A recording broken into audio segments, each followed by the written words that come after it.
pikas are doing better here in the Southern Rocky Mountains than they're doing in other regions like the Great Basin. We documented that 65 of 69 populations were still intact. So biggest thing is that they're doing better here than elsewhere, which is great news.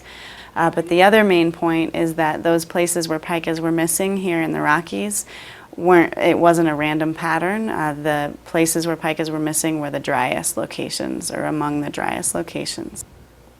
We get a little bit lucky with pikas. They're easier to detect than your average animal, I'd say. When we go to a site, the first thing to do is to determine if pikas are there. Pikas, being very charismatic and terrier-like, will usually call right away. Our crew systematically searches for signs of pikas, including hay, pikas themselves, and their scat, which is really distinctive. We're going to use these tweezers to grab the poop and then stick it in this envelope. We'll close up the envelope and we'll label the envelope with a waypoint and a location so we know exactly where this came from.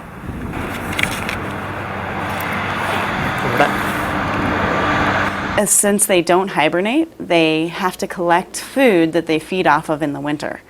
We call that a hay pile. One thing we need to be aware of with the pika is that it's somewhat a canary in the coal mine. It's sort of raising the flag that says, hey guys, we've got a concern here.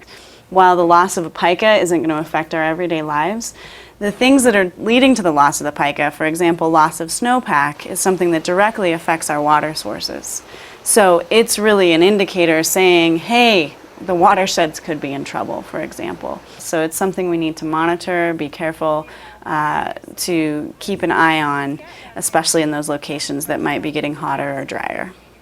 Ecology is a complex discipline. It's all about the interactions between the environment and species, and so that's something that can be hard to wrap your head around in the classroom.